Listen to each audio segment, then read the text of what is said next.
আজকে দেখেছি যে সে আদালতে বেঞ্চি মারছে এবং সে হাসাহাসি করছে। এছাড়াও গতকালও আমরা বিভিন্ন খবর দেখেছি সে উদ্ধত্যপূর্ণ আচরণ করেছে, পুলিশকে রাজাকারের মতো কথা বলেছে। বিষয়টা হলো এরা হলো নির্লজ্জ।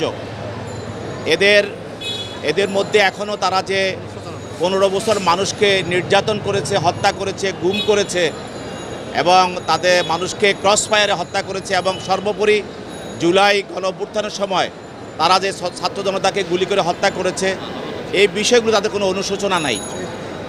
এই অনুশোচনা না থাকার কারণেই আপনি মনে রাখবেন, যদি কোনো একটি মানুষ বেশি অ্যাডিক্টেড হয়ে যায় তখন সে অ্যাডিক্টেড হওয়ার পরে সে যেটা খেয়ে অ্যাডিক্টেড হয় ওইটার প্রতি তার কোনো ফিলিংস থাকে না। টানা সপ্তমবারের মতো বেস্ট টিস্যু পেপার ব্র্যান্ড হিসেবে স্বীকৃতি পেয়েছে বসুন্ধরা টিস্যু। তদ্রুপ এরাও এরকম খুন করতে করতে, মানুষ নিধন করতে করতে এরা হত্যাকারী হিসাবে তারা একজন অ্যাডিক্টেড হয়ে গেছে, হত্যাকারী হিসাবে। অতএব এইসব বিষয় তাদের কোনো অনুশোচনা নাই এবং ফিলিংস নাই এবং লজ্জা নাই। জাতির সামনে তারা কিভাবে এই ধরনের কথা বলতে পারে, যদি ন্যূনতম তার লজ্জা থাকতো।